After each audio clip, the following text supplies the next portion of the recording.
Materi 1. Al-Quran tentang taat aturan, kompetisi dalam kebaikan, dan etos kerja.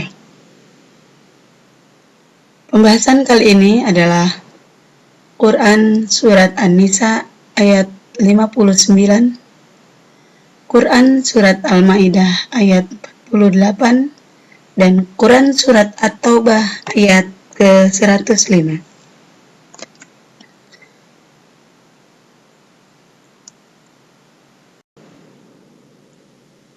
Kompetensi dasar yang akan kita lalui pada materi ini, yang pertama, kompetensi dasar dari sikap religius, yaitu terbiasa membaca Al-Quran dengan meyakini bahwa taat kepada aturan, kompetisi dalam kebaikan, dan etos kerja sebagai perintah agama. Yang kedua, dari KI2, yaitu bersikap taat kepada aturan, tanggung jawab, kompetitif dalam kebaikan, dan kerja keras sebagai implementasi dari pemahaman Surat Al-Ma'idah ayat 48, An-Nisa ayat 59, dan At-Taubah ayat 105. Menganalisis makna Quran Surat Al-Ma'idah ayat 48, An-Nisa ayat 59, dan At-Taubah ayat 105, serta hadis tentang taat kepada aturan, kompetisi dalam kebaikan, dan etos kerja. Membaca Surat Al-Ma'idah, An-Nisa, dan At-Taubah, mendemonstrasikan hafalan, dan yang terakhir, menyajikan keterkaitan antara perintah berkompetisi dalam kebaikan dengan kepatuhan terhadap ketentuan Allah sesuai dengan pesan Surat Al-Ma'idah ayat 48, An-Nisa ayat 59, dan At-Taubah ayat 105. Quran Surat An-Nisa ayat 59. A'udzu billahi minasyaitonir rajim. Bismillahirrahmanirrahim. Ya ayyuhalladzina amanu athi'ullaha wa athi'ur rasul wa ulil amri minkum fa in tanaza'tum fi syai'in farudduhu ilallahi war rasul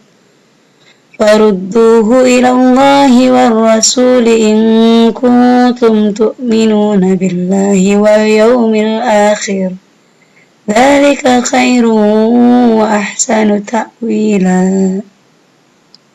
Artinya, wahai orang-orang yang beriman, taatilah Allah dan taatilah Rasul dan ulil amri di antara kamu.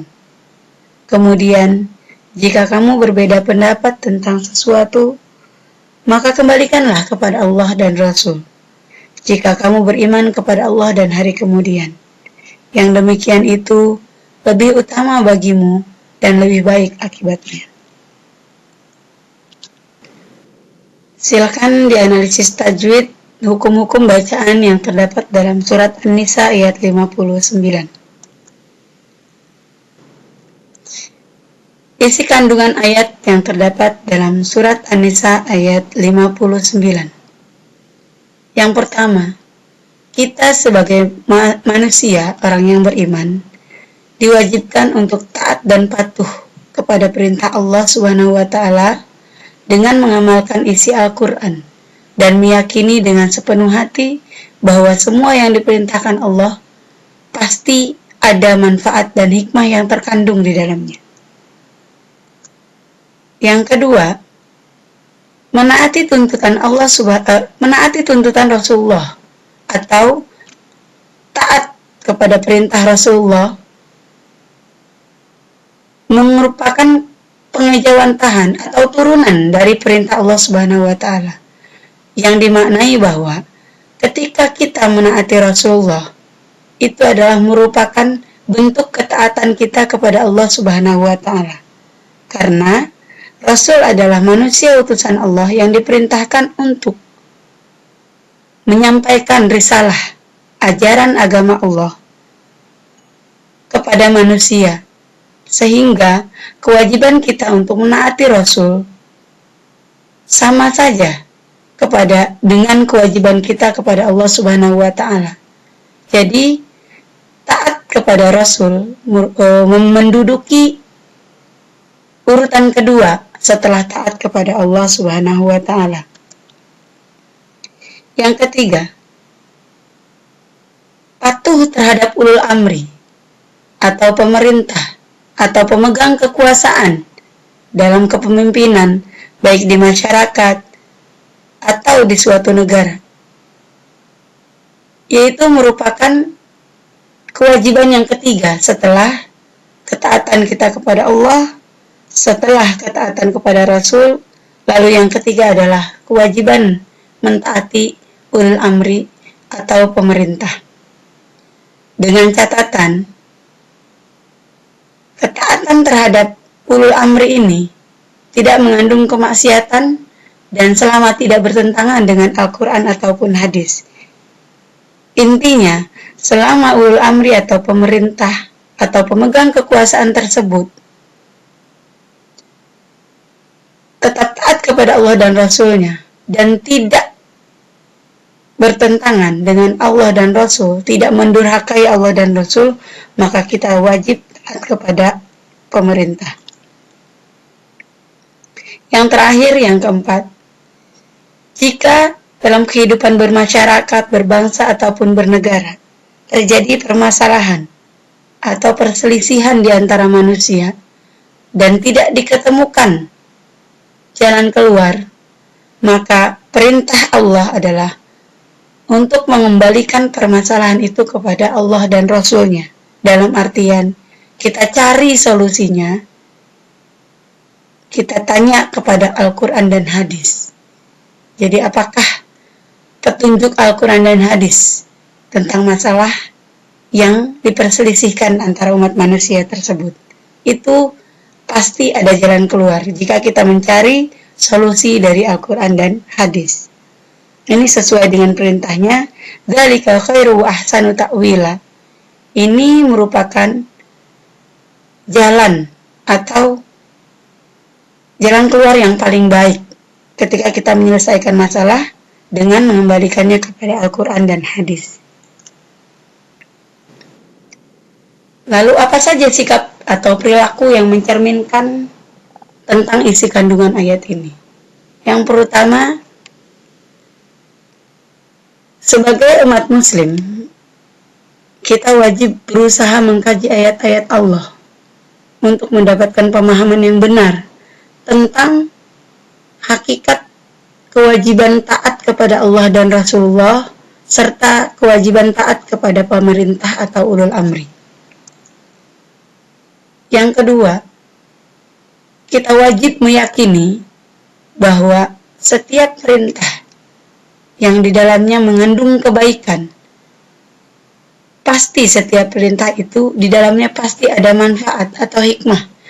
Kenapa ada perintah? Kenapa kita diwajibkan sholat? Kenapa kita diwajibkan berpuasa? Nah, itu pasti mengandung manfaat di dalamnya. Dan setiap larangan Allah dan Rasul-Nya pasti mengandung bahaya di dalamnya. Mengapa kita dilarang meminum khamar? Mengapa Allah larang kita untuk mencuri? Mengapa Allah berlarang manusia untuk melakukan perbuatan zina? Itu pasti di dalamnya ada madarat atau bahaya yang Allah tidak inginkan itu terjadi kepada manusia. Yang ketiga, sebagai manusia, kita wajib berusaha melaksanakan semua perintah Allah dengan segenap kemampuan kita. Dan berusaha untuk menjauhi larangan Allah juga dengan segenap kemampuan kita. Jadi, ketaatan kita kepada Allah dan Rasul itu diwujudkan dalam bentuk menjalankan perintahnya dan menjauhi larangannya. Dan yang keempat, kita berusaha meneladani semua akhlak Rasulullah, baik dalam hal ibadah ataupun dalam hal-hal sosial lainnya, kehidupan bermasyarakat, bertetangga, dan lain-lainnya. Dan yang terakhir, patuh terhadap ulul amri atau pemerintah, itu wajib hukumnya Dan ketika kita mematuhi pemerintah, selama pemerintah itu tidak bertentangan dengan perintah Allah dan Rasul, maka itu merupakan sikap dan perilaku yang mencerminkan terhadap Quran Surat An-Nisa ayat 59 ini. Di sini ada hadis yang berkaitan dengan pembahasan kita kali ini, yaitu hadis yang berbunyi, "Man ata'ani faqad ata'allah, wa man asani faqad asallah, wa man ata'a amiri faqad ata'ani, wa man asa amiri faqad asani." Siapa yang taat kepadaku, berarti ia telah taat kepada Allah. Dan barang siapa yang durhaka kepadaku, berarti ia telah durhaka kepada Allah. Barang siapa taat kepada amir atau pemimpin yang muslim, maka ia taat kepadaku. Dan siapa yang bermaksiat atau tidak mematuhi kepada pemimpin, maka berarti ia sudah bermaksiat kepadaku. Artinya di sini menjelaskan bahwa taat kepada pemimpin merupakan perwujudan taat kepada Rasul. Taat kepada Rasul merupakan perwujudan taat kepada Allah. Makna taat secara bahasa itu adalah tunduk melakukan perintah. Berarti makna tunduk melakukan perintah juga berlaku untuk tunduk menjauhi larangan. Lalu ketaatan mengandung unsur kesadaran dan adanya perintah yang diikuti.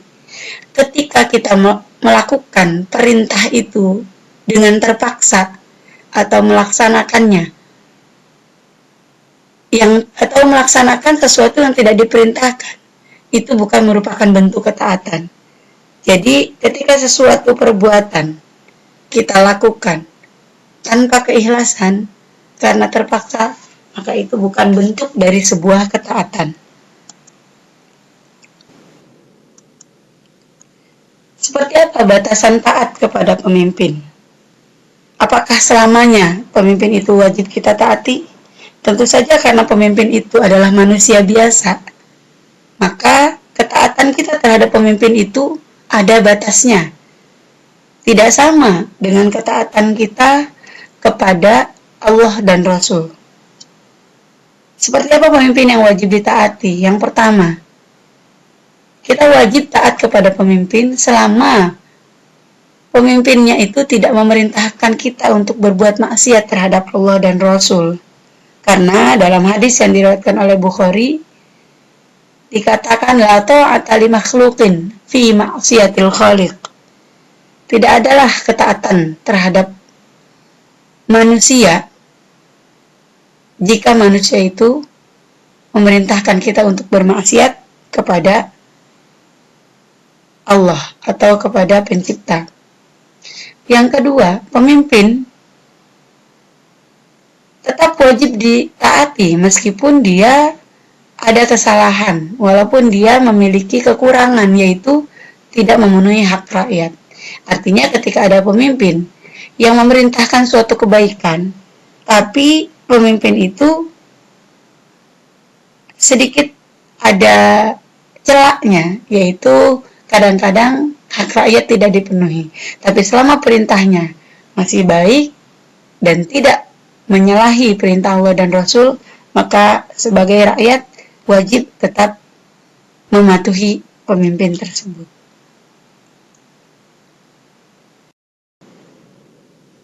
Silakan nanti kalian pelajari evaluasi yang ada untuk Quran Surat An-Nisa ayat 59 ini. Yang kedua, kajian kita adalah Quran Surat Al-Maidah ayat 48 tentang berkompetisi dalam kebaikan. A'udzu billahi minasy syaithanir rajim. Bismillahirrahmanirrahim. Wa anzalna ilaikal kitaba bil haqqi musaddiqan lima baina yadayhi minal kitabi wa muhaiminan alaihi fahkum bainahum bima أنزل الله ولا تتبع أهواءهم عما جاءك من الحق لكل جعلنا منكم شرعة ومنهاجا ولو شاء الله لجعلكم أمة واحدة ولكن ليبلوكم فيما آتاكم فاستبقوا الخيرات إلى الله مرجعكم جميعا فينبئكم بما كنتم فيه تختلفون.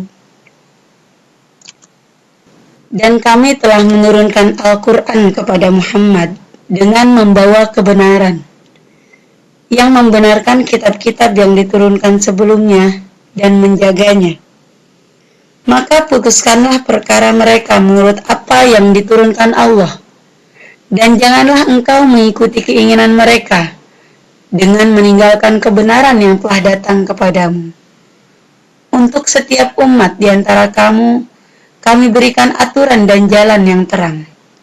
Kalau Allah menghendaki, niscaya kamu dijadikannya satu umat saja.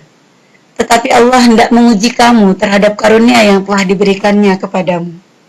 Maka berlomba-lombalah dalam berbuat kebajikan.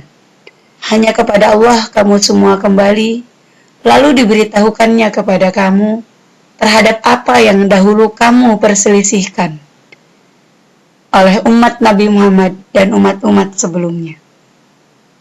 Al-Maidah ayat 48. Di sini kalian boleh menganalisis tajwid, hukum-hukum bacaan yang terdapat dalam surat Al-Maidah ayat 48.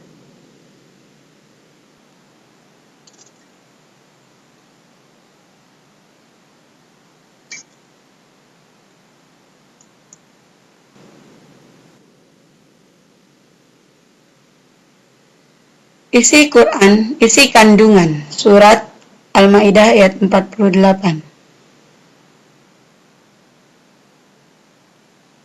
Yang pertama, ayat ini menjelaskan atau menegaskan kepada manusia bahwa Al-Quran adalah salah satu kitab samawi yang Allah turunkan terakhir, yang di dalamnya berisi tentang kebenaran, yang mencakup kebenaran tentang kitab-kitab yang Allah turunkan sebelumnya.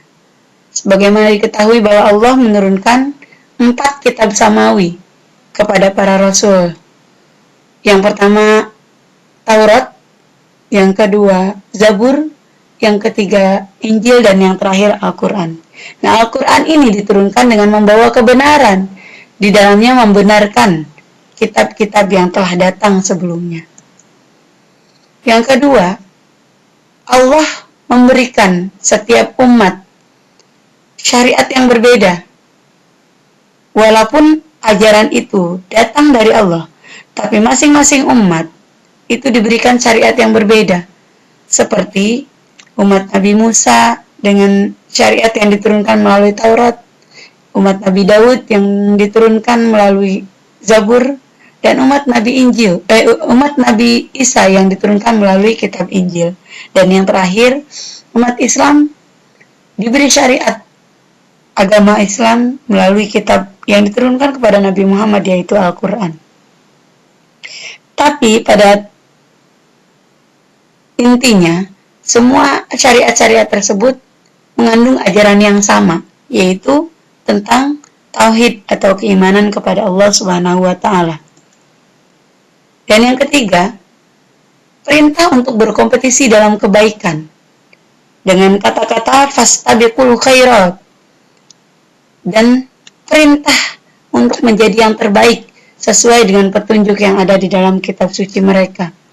Jadi, meskipun syariat-syariatnya itu berbeda dari masing-masing kitab di setiap umat, tapi perintah Allah untuk berkompetisi dalam kebaikan menjadi yang terbaik itu sama Allah berikan kepada semua umatnya. Yang keempat, Allah memperingatkan dalam ayat ini bahwa pada akhirnya semua manusia akan kembali kepada Allah Subhanahu wa taala dan mempertanggungjawabkan semua apa yang pernah ia lakukan selama hidup di dunia. Dan yang terakhir, Allah memerintahkan kepada setiap muslim untuk memutuskan perkara dengan hukum yang telah Allah tetapkan. Allah menurunkan Al-Quran yang di dalamnya berisi tentang hukum-hukum.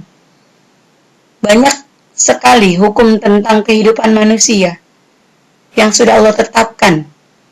Maka kewajiban kita sebagai umat Islam untuk menerapkan hukum Allah, memutuskan segala macam perkara dengan menggunakan hukum Allah yang termuat dalam kitab suci Al-Quran dan hadis-hadis Rasul. Karena manusia yang memutuskan perkara bukan dengan perintah Allah, bukan dengan hukum yang ditetapkan Allah, maka termasuk orang-orang yang zalim. Hadis yang terkait dengan pembahasan ini adalah hadis dari Abu Hurairah yang diriwayatkan oleh Muslim. Artinya, Rasulullah SAW bersabda, segeralah beramal sebelum datangnya fitnah-fitnah, seperti malam yang gelap gulita. Di pagi hari seseorang laki-laki dalam keadaan mukmin, lalu di sore harinya ia kafir. Di sore hari seorang laki-laki dalam keadaan mukmin, lalu dia kafir di pagi harinya. Dia menjual agamanya dengan kenikmatan dunia.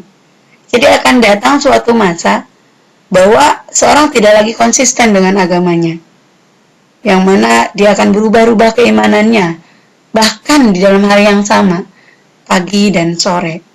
Nah, itu adalah hari di mana sudah menjelang hari kiamat. Maka Rasul memerintahkan melalui hadis ini supaya kita senantiasa bersegera untuk melakukan kebaikan sebelum datangnya hari kiamat. Atau bahkan pada hadis lain dikatakan bahwa orang-orang yang beriman dan beramal soleh dan yang berlomba-lomba dalam kebaikan, maka Allah janjikan surga dan pahala yang berlipat ganda.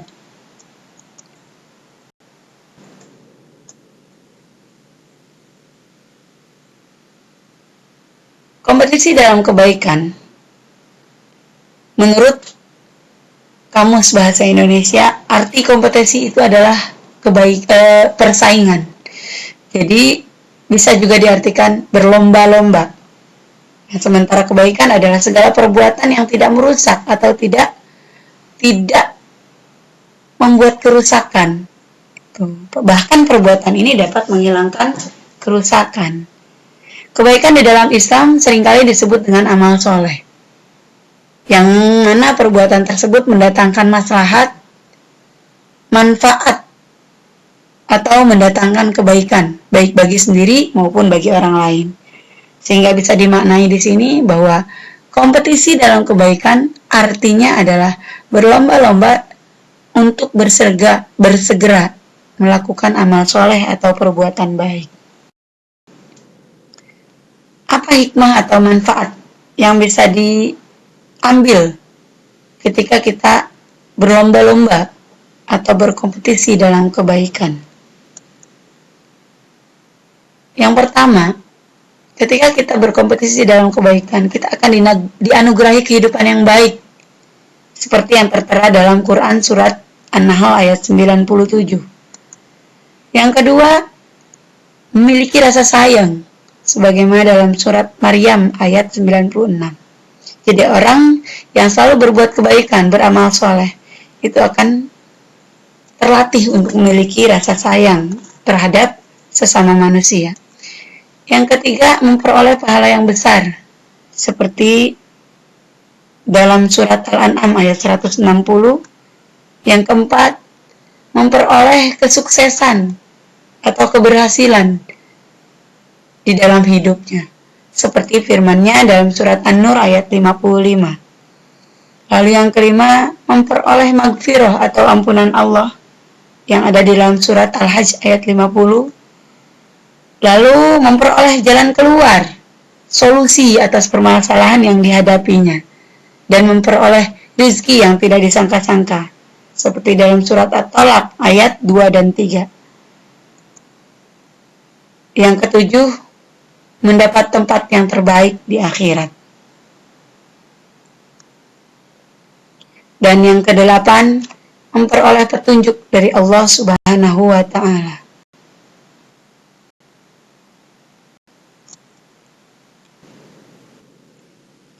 Apa saja contoh perilaku berkompetisi atau berlomba-lomba dalam berbuat kebaikan atau amal soleh?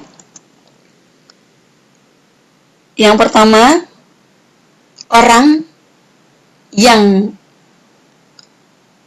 memiliki perilaku kompetisi dalam kebaikan mampu memiliki 5 kecerdasan, yaitu kecerdasan spiritual, kecerdasan intelektual, kecerdasan sosial, emosional, dan kecerdasan fisik. Jadi dari perkataannya, sikapnya, perbuatannya, juga dalam berbagai kesehariannya orang itu dikatakan cerdas.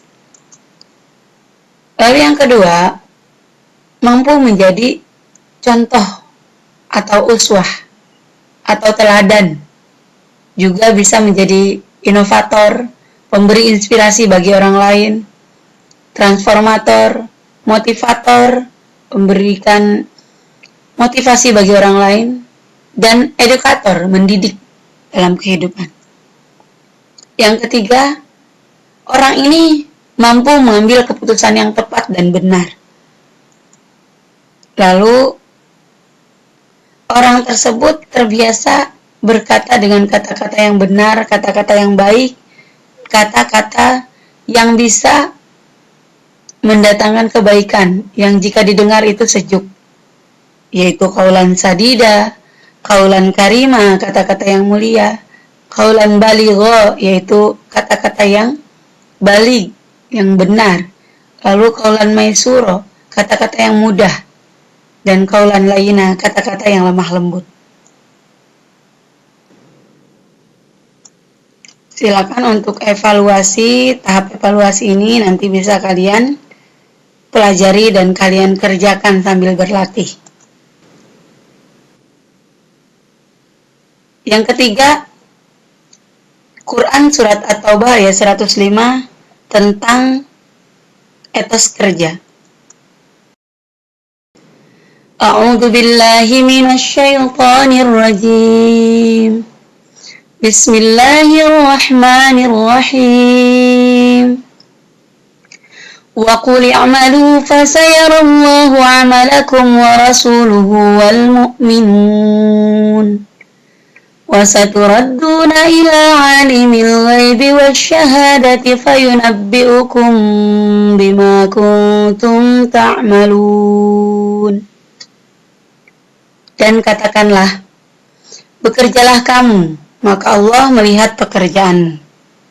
Begitu juga Rasulnya dan orang-orang mukmin. Dan kamu akan dikembalikan kepada Allah, yang maha mengetahui yang gaib dan yang nyata. Lalu diberitakannya lah kepada kamu apa yang telah kamu kerjakan. Quran Surat At-Taubah ayat 105.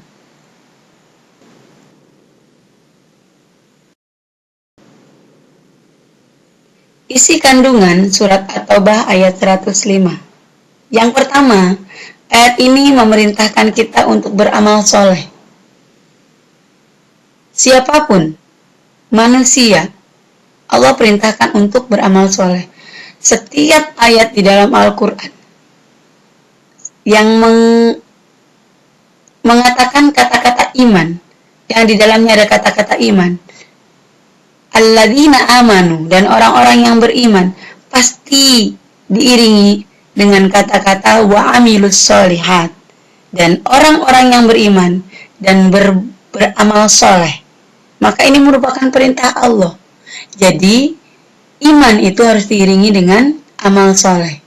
Dan siapapun yang ingin bertaubat kepada Allah, kembali dari perbuatan dosa, maka harus menggantikan perbuatan maksiatnya dengan perbuatan baik atau amal soleh. Dan yang kedua, amal soleh yang dilakukan oleh siapapun itu akan dinilai oleh Allah. Allah akan melihatnya. juga oleh Rasul, bahkan oleh orang-orang yang ada di sekitarnya. Jadi, tidak perlu kita merasa ria atau ingin dipandang orang lain. Karena perbuatan kita dengan sendirinya akan dilihat oleh Allah. Allah sendiri yang akan menilai perbuatan kita.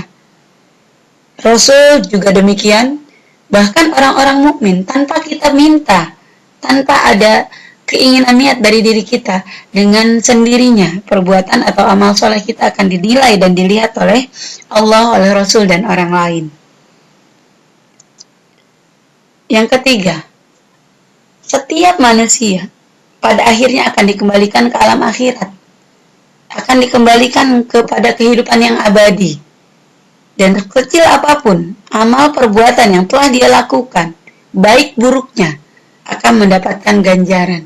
Dan kita akan dimintai pertanggungjawaban atas semua amal perbuatan kita selama hidup. Yang keempat, sebagai manusia yang baik, seharusnya kita tidak merasa cukup hanya dengan melakukan ibadah-ibadah seperti zakat, amal soleh, dan sholat semata. Tetapi kita juga harus melakukan semua kebaikan secara maksimal. Dan kebaikan itu harus kita lakukan, kita tampilkan dengan yang terbaik di hadapan Allah. Karena seorang muslim itu sebagai khairul umat, sebaik-baiknya umat, dan berbeda dengan umat lain. Sehingga kita harus menunjukkan bahwa kita adalah yang terbaik, baik di mata Allah maupun di mata manusia. Dan yang terakhir, Allah menjanjikan bahwa Dia akan memberikan pahala yang berlipat ganda tanpa mengurangi pahala bagi mereka yang memberi contoh baik dan mencontoh kebaikan orang lain. Ada hadis yang terkait dengan ayat yang kita bahas tadi, yaitu hadis yang diriwayatkan oleh Bukhari dari Abu Ubaid, bahwa Rasulullah SAW bersabda, sungguh seorang dari kalian yang memanggul kayu bakar dengan punggungnya lebih baik baginya daripada ia meminta-minta kepada seseorang, sekalipun orang itu memberinya atau menolaknya. Artinya, sebagai manusia yang beriman, harus memiliki etos kerja yang tinggi. Berusaha dulu semaksimal mungkin. Allah telah menjanjikan hasilnya. Ketika kita sudah berusaha, kita serahkan hasilnya kepada Allah. Karena Allah sudah mengatur rezeki kita. Nah, itulah etos kerja yang baik bagi seorang muslim. Jangan belum berusaha tapi sudah pasrah, lalu meminta-minta. Sehingga kita hanya mengharapkan belas kasihan orang lain tanpa ada usaha untuk mendapatkan atau menjemput rezeki yang sudah Allah tetapkan untuk kita. Nah, makna etos kerja itu sendiri adalah semangat kerja yang menjadi ciri khas atau keyakinan seseorang atau suatu kelompok. Jadi, kita bisa membeda-bedakan seorang karyawan dalam satu kantor, maka satu karyawan dengan karyawan lain itu memiliki etos kerja yang berbeda. Begitu pula di lingkungan kerja lain, seperti pengajar. Masing-masing guru memiliki etos kerja yang berbeda. Kemudian kalian pelajar. Nah, bagaimana kalian memiliki ciri khas tersendiri dalam belajar? Maka itu adalah etos kerja. Semangat kerja yang dimiliki satu orang dengan orang lain itu berbeda. Sehingga etos kerja itu menjadi ciri khas sekelompok orang atau sebagian orang. Apa saja ciri-ciri etos kerja itu? Orang yang memiliki etos kerja yang baik akan menunjukkan 8 hal atau 8 ciri-ciri. Yang pertama, orang itu memiliki tekad dan keyakinan. Jadi, orang yang memiliki etos kerja tinggi itu mempunyai tekad atau keyakinan yang tinggi. Sehingga kalau dia sudah yakin dia akan melakukan sesuatu, maka dia akan membulatkan tekadnya dan berusaha mencapainya dengan semaksimal mungkin. Yang kedua, orang tersebut tidak mudah menyerah karena dia memiliki komitmen.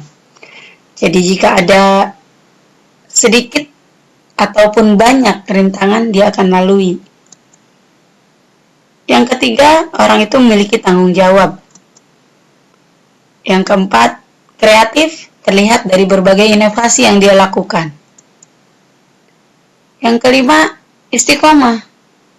Orang itu akan melakukan pekerjaannya secara terus-menerus.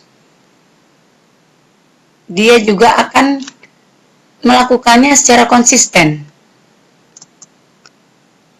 Lalu yang keenam, jujur. Orang yang memiliki etos kerja tinggi jujur. Dia akan melakukan pekerjaannya itu dengan cara yang benar, tanpa ada kecurangan. Dia tidak melakukan cara-cara yang tidak dibenarkan oleh agama. Yang ketujuh, ikhlas. Ketika dia melakukan sesuatu bukan atas dasar ingin dinilai orang lain, bukan atas dasar ingin mencari muka di hadapan atasan, atau ingin dipuji oleh orang lain. Tapi, pekerjaan yang dia lakukan didasari dengan hati yang ikhlas. Dan yang terakhir, orang yang memiliki etos kerja tinggi akan menunjukkan sikap disiplin terhadap segala sesuatu. Disiplin waktu, disiplin yang lainnya, dalam berpakaian, disiplin dalam tempat kerja, disiplin dalam kehadiran, dan sebagainya. Maka 8 hal ini merupakan ciri-ciri orang yang memiliki etos kerja tinggi. Jika di dalam diri kita ada beberapa hal, berarti kita tinggal menambahkan yang belum ada. Misalnya di kita baru ada 3, baru ada 4, silakan. Tunjukkan bahwa kita memiliki etos kerja tinggi dengan 8 poin yang ada di ciri-ciri ini.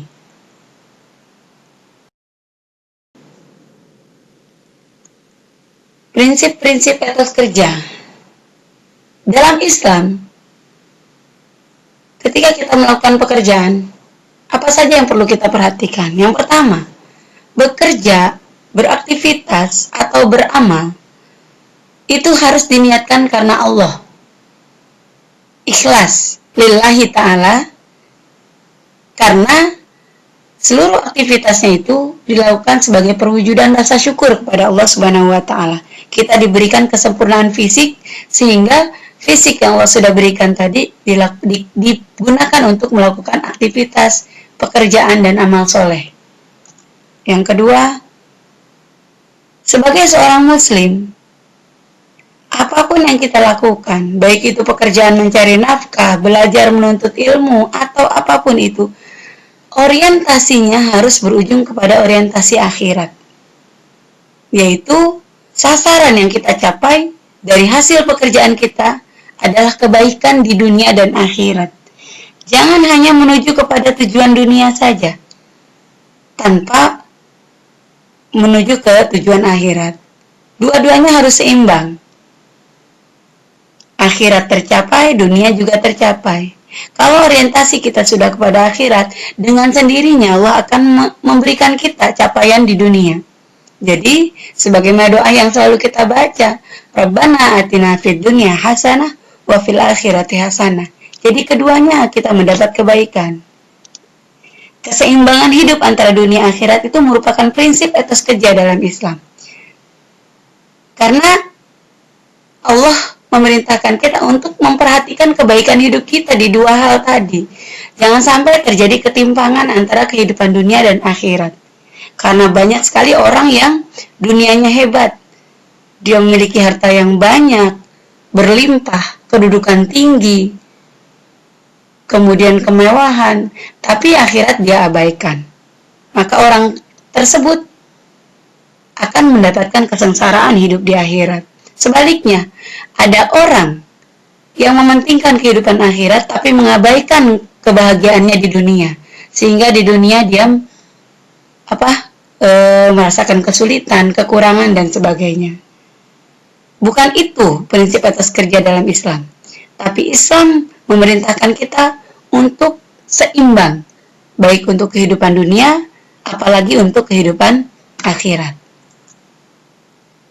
Yang ketiga, sebagai seorang muslim harus memiliki karakter kuat al-qawi, yaitu reliabilitas yang tinggi, dapat diandalkan, juga memiliki kekuatan fisik dan mental. Karena seorang mukmin yang kuat itu lebih dicintai Allah daripada mukmin yang lemah. Harus memiliki karakter al-amin. Dalam prinsip kerja yang keempat adalah al-amin, dapat dipercaya, jujur, dan memiliki integritas yang tinggi, serta dapat memegang amanah dengan baik. Karena apa? Karena orang yang bisa menjalankan pekerjaannya dengan baik, menjalankan amanahnya dengan baik, maka orang itu akan mudah mendapatkan kepercayaan dari manusia dan akan dicintai Allah. Kenapa sih etos kerja itu penting? Apa urgensinya? Etos kerja dapat menjaga kehormatan diri, karena dengan bekerja keras kita akan menjadi mandiri dan bermartabat. Hidup kita akan dihargai orang lain. Kita akan menjadi terhormat. Yang kedua, etos kerja merupakan sarana untuk memenuhi kebutuhan hidup, baik yang bersifat pribadi atau keluarga. Orang yang bekerjanya giat akan lebih baik kehidupannya dibanding orang yang bermalas-malasan. Dan untuk memenuhi kebutuhan hidup, baik untuk diri sendiri ataupun untuk keluarga, maka setiap manusia harus bekerja. Nah, pekerjaan ini akan terlihat mana yang bekerja sungguh-sungguh atau yang hanya sekedar memenuhi kewajiban saja. Maka orang yang biasa-biasa saja dalam bekerja akan berbeda hasilnya dengan orang yang bekerja dengan etos kerja yang tinggi. Etos kerja juga merupakan sarana beribadah kepada Allah atau sebagai wujud pengabdian kepada Allah Subhanahu wa taala. Karena sebagai seorang muslim, apapun yang dia lakukan selama itu baik dan tidak bertentangan dengan perintah Allah, maka akan dinilai ibadah di sisi Allah. Jangankan mencari nafkah, jangankan menuntut ilmu, makan dan minum saja kalau diniatkan untuk bertahan hidup agar bisa beribadah kepada Allah, maka itu bernilai pahala di sisi Allah. Itulah hebatnya seorang muslim. Dan yang keempat, etos kerja itu memperkuat karakter seseorang. Karena dengan bekerja keras akan muncul sifat tabah, sabar, dan tidak mudah putus asa jika menghadapi masalah. Orang yang bekerjanya tinggi, etos kerja tinggi, kerja keras, maka dia akan memiliki kesabaran yang tinggi ketika ditempa suatu ujian dan masalah. Bagian evaluasi, silakan kalian analisis, kalian pelajari, nanti dijadikan bahan untuk. Nah, ini adalah bahan pengayaan untuk kalian baca. Silakan kalian cek link-link yang ada di sini, bisa kalian pelajari untuk memperkaya pengetahuan kalian tentang apa yang sudah kita bahas tadi. Itulah tadi penjelasan Quran Surat An-Nisa ayat 59 tentang taat kepada aturan, Surat Al-Ma'idah ayat 48 tentang berkompetisi dalam kebaikan, dan Surat At-Taubah ayat 105 tentang etos kerja. Terima kasih, semoga bermanfaat. Assalamualaikum warahmatullahi wabarakatuh.